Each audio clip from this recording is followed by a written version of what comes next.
Des douleurs intenses dans les os, les articulations, une fatigue permanente, des infections à répétition, une anémie chronique et parfois des complications pouvant mettre la vie en danger.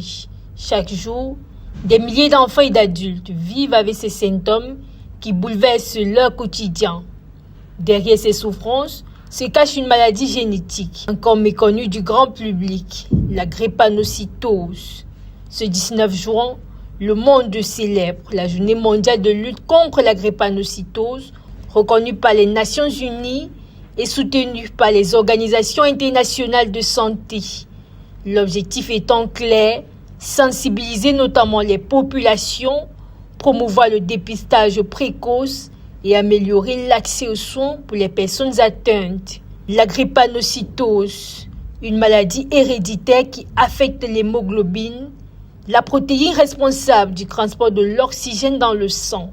Chez les patients, les globules rouges prennent une forme anormale de fossiles, ce qui entrave notamment leur circulation dans les vaisseaux sanguins et provoque des crises douloureuses, des complications infectieuses et des atteintes de plusieurs organes. Le constat est alarmant. L'Afrique subsaharienne demeure la région la plus touchée au monde, avec près de 75% des naissances d'enfants atteints à la forme sévère de la maladie.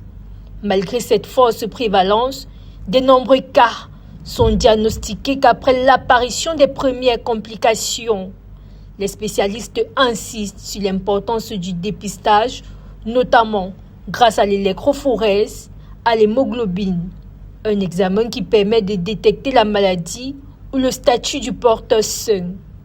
Le diagnostic précoce favorise également une meilleure prise en charge et réduit les risques de complications aggravées. Cette journée mondiale est aussi l'occasion d'encourager le don de sang, indispensable pour de nombreux patients, et de plaider pour des traitements accessibles ainsi qu'un suivi médical de qualité. À travers cette mobilisation internationale, les acteurs de santé rappellent qu'une meilleure information, un meilleur renforcement et un accès équitable aux soins peuvent considérablement améliorer la vie des personnes atteintes de drépanocytose.